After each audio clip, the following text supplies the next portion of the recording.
Hello everyone, स्वागत है आप सभी का हरीश क्लासेज के इस एक नए वीडियो लेक्चर में। जैसा कि मैं आप लोगों को 2024 में जो इंग्लिश क्वेश्चन पेपर हुआ है यूपी बोर्ड क्लास 12 के अंतर्गत 3 से 16 डीवी, इस क्वेश्चन पेपर को मैं आप लोगों को छोटे छोटे पार्ट्स में विद सॉल्यूशन प्रोवाइड करा रहा हूं। तो जैसा कि आपका सेक्शन सी चल रहा है, उसमें क्वेश्चन नंबर 5 के अंतर्गत जो सिंथेसिस से क्वेश्चन पूछे हैं उन्हें आज हम डिस्कस करेंगे। तो निर्देश आपको दिया है, combine any one of the following as directed. आ रहे वाक्यों में से किसी एक वाक्य को निर्देश के अनुसार जोड़िए। तो इसमें आपका पहला क्वेश्चन है, द सन रोज, सूर्य उदित हुआ, the boys went to school, और लड़के विद्यालय गए। इसे आपको एक सिंपल सेंटेंस में कंबाइन करना है। तो आप जानते हैं सिंपल सेंटेंस में केवल एक ही फाइनाइट वर्ब होनी चाहिए। तो सबसे पहले इसे हम देख लेते हैं कि सिंपल में किस पोर्शन से इसे पूछा है। तो आप देखें दोनों सेंटेंसेज के जो सब्जेक्ट हैं अलग अलग हैं, और पहले से रीजन यानी कि कारण का पता चल रहा है और दूसरे से रिजल्ट यानी कि परिणाम का पता चल रहा है। तो ऐसी स्थिति में नॉमिनेटिव एब्सोल्यूट का प्रयोग करके हम इसे सिंपल सेंटेंस में कन्वर्ट कर देंगे। तो साथियों, नॉमिनेटिव एब्सोल्यूट की यही कंडीशन है, दोनों वाक्यों के जो सब्जेक्ट हैं अलग अलग रहेंगे। पहले सेंटेंस से कारण और दूसरे से परिणाम के बारे में पता चलेगा। अगर आपको एक्टिव वॉइस में दिया है तो सबसे पहले आपको करना क्या होता है, सब्जेक्ट लिखना होता है। सब्जेक्ट के बाद आप हैविंग का प्रयोग करते हैं। किसका प्रयोग करते हैं? हैविंग। उसके बाद में आपको लिखना होता है थर्ड फॉर्म। अगर और भी वर्ड ऑब्जेक्ट अदर वर्ड दिए हैं तो लिख देंगे, नहीं तो आगे हम कॉमा लगाएंगे। और दूसरे सेंटेंस में आपसे अब सब्जेक्ट को सब्जेक्ट की तरह ही लिखेंगे। उसके बाद उसकी फाइनाइट वर्ब को यूं का त्यों लिख देंगे और ऑब्जेक्ट और अदर वर्ड लिख देंगे। तो इस फॉर्मेट में आपका बन जाएगा सिंपल सेंटेंस। तो सबसे पहले आपको लिखना होगा, इसमें आप चाहें तो स्क्रीनशॉट लें इसका। तो सबसे पहले आपको लिखना होगा द सन, उसके बाद में आपको लिखना होगा यहाँ हैविंग। अब राइज का थर्ड फॉर्म लिखेंगे तो हो जाएगा राइजन। यहाँ लगाएंगे कॉमा, आगे जोड़ देंगे द बॉयज, टी कैपिटल हो जाएगा, ठीक है, दामे the boys went to school. तो ये बन जाएगा आपका सिंपल सेंटेंस। एक क्वेश्चन और है, जैसे मैंने लिखा आपके सामने, the teacher entered the class. Entered के साथ साथियों मैं के लिए इंग्लिश में कोई भी अंग्रेजी नहीं बनाते हैं।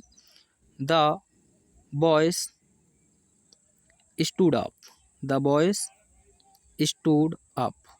ये भी देखें, इस सेंटेंस का सब्जेक्ट और इस सेंटेंस का सब्जेक्ट दोनों अलग अलग हैं। पहले से रीजन का पता चल रहा है, कारण क्या है, अध्यापक ने क्लास में प्रवेश किया, परिणाम क्या हुआ, लड़के खड़े हो गए। तो ये भी एक्टिव में है, तो आप क्या लिख देंगे, द टीचर हैविंग। क्या लिख देंगे, the teacher having entered the class, comma the boys stood up. आसान है ना। बस यहाँ द टीचर के बाद में आपको क्या लिख देना है, हैविंग। अब मान के चलिए यह पैसिव में हो नॉमिनेटिव से, तो आपको कुछ नहीं करना है, सब्जेक्ट लिखना है, हैविंग का प्रयोग करेंगे, हैविंग के साथ आपको बीन का प्रयोग करना है, और थर्ड फॉर्म तो आपको उसमें देगा ही, तो उसके बाद थर्ड फॉर्म का प्रयोग कर देंगे। जैसे क्वेश्चन देखिएगा, मैंने लिखा द वर्क वॉज डन, यानी कि कार्य पूरा हुआ, ये डन लिखा हुआ है, ठीक है, DONE, ठीक है, full stop. All were satisfied, all were satisfied, वह सभी क्या हो गए, संतुष्ट हो गए। तो अब साथियों बात करें हम, इस सेंटेंस का सब्जेक्ट वर्क है और ये देखा जाए तो ऑल है। ये देख सकते हैं आप पैसिव वॉइस में हैं, क्योंकि बॉज के बाद आपको क्या दिया है, थर्ड फॉर्म, यानी कि कार्य पूरा हुआ और सभी लोग संतुष्ट हो गए। तो आप कैसे लिखेंगे, द वर्क, और यहाँ लिख देंगे हैविंग। बॉज की जगह पर क्या लिख देंगे, हैविंग, और उसके बाद में बीन, आगे लिखेंगे done, comma all were satisfied. All में ए आपका स्मॉल हो जाएगा। एक क्वेश्चन और देखिएगा, the captain was killed. The captain was killed, full stop, the army ran away. ठीक है, रैन अवे, ये लिख लेना। तो देखिए पहले सेंटेंस का सब्जेक्ट है कैप्टन और दूसरे का है आर्मी। रीजन क्या है, कप्तान मारा गया और परिणाम क्या हुआ, सेना भाग गई। तो ये देख सकते हैं वॉज के बाद में आपको क्या दिया है, थर्ड फॉर्म। तो कैसे बनाएंगे, द कैप्टन हैविंग बीन, क्या लिखेंगे, द कैप्टन हैविंग बीन, और उसके बाद में आप क्या लिख देंगे, बीन, वॉज हटा देंगे, किल्ड कॉमा लगाकर द आर्मी रैन अवे। अब इसकी थर्ड कंडीशन आपको क्या कहती है कि आपको केवल बी वर्ब दे, क्या दे, बी वर्ब, और उसके बाद में आपको सब्जेक्ट कॉम्प्लीमेंट दे, यानी कि वॉज वर्ब या एज एम आर के बाद में आपको थर्ड फॉर्म देखने को नहीं मिलेगा। तो ऐसी स्थिति में आपको वॉज वर्ब को बदल देना है केवल बीइंग में। किसमें बदल देंगे प्यारे साथियों, बीइंग में। इसका भी एक क्वेश्चन देख लीजिएगा, it was a holiday, it was a holiday, ठीक है, full stop, we did not go to school, we did not go to school, आगे समझ लेना आप। तो देखिए पहले सेंटेंस का सब्जेक्ट इट है, दूसरे का आपका वी है। रीजन है पहले सेंटेंस का कि छुट्टी थी और परिणाम क्या हुआ, हम विद्यालय नहीं गए। तो वॉज के बाद में आप देख सकते हैं ये आपको एक नाउन दिया है, तो आप सिंपल बनाएंगे तो लिखेंगे इट बीइंग, वॉज की जगह पर ही क्या लिख देंगे, इट बीइंग, और आगे a holiday comma we did not go to school. कोई दिक्कत है क्या, बताओ, नहीं है ना। आइए अगले क्वेश्चन को देखते हैं। अगला क्वेश्चन है ही इज पुअर, यानी कि वह गरीब है, ही इज नॉट डिसऑनेस्ट, लेकिन वह बेईमान नहीं है। इसका आपको बनाना है कॉम्प्लेक्स। तो साथियों जब आपको कॉन्ट्रास्ट देखने को मिले, क्या देखने को मिले, कॉन्ट्रास्ट यानी कि विरोध, तो सबसे पहले आप लिखेंगे ऑल दो या दो, क्या लिखेंगे, ऑल दो या दो, और पहले सेंटेंस को आप पूरी तरीके से लिख देंगे।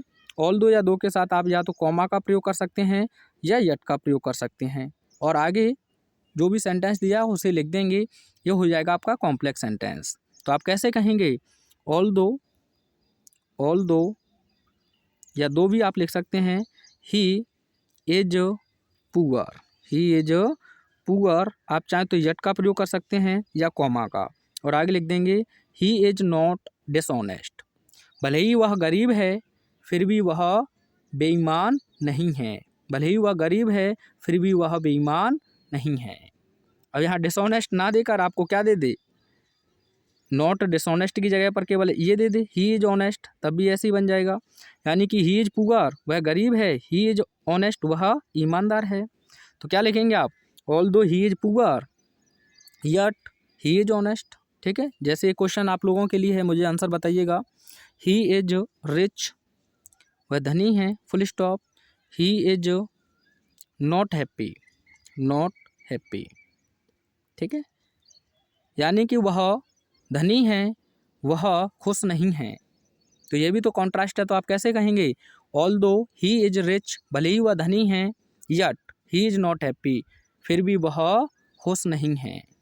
अब यहाँ कंपाउंड भी देख लीजिएगा, अगर आपको कॉन्ट्रास्ट दिया हो और उसका आपको बनवाए क्या, कंपाउंड सेंटेंस, तो आपको कुछ नहीं करना है, यहाँ फुल स्टॉप जो लगा है इसके स्थान पर यट लिख दीजिए या वट लिख दीजिए, या फिर आप चाहें तो स्टिल लिख दीजिए, क्या लिख दीजिए, स्टिल। तो वह क्या बन जाएगा आपका कंपाउंड। अब मान के चलिए इसका कंपाउंड बनाना है, he is poor he is not dishonest, तो आप कैसे कहेंगे, वह गरीब है लेकिन वह बेईमान नहीं है, तो बट से जोड़ दीजिए, he is poor but he is not dishonest. एक क्वेश्चन है, इसका आपको कंपाउंड बनाकर मुझे सेंड करना है। क्वेश्चन वही है, he is rich, he is rich, full stop, he is माइजर, he is माइजर, यानी कि वह धनी है, वह कंजूस है। पहले इसका कंपाउंड बनाइएगा और साथ ही साथ कॉम्प्लेक्स भी इसका कमेंट में सेंड कीजिएगा।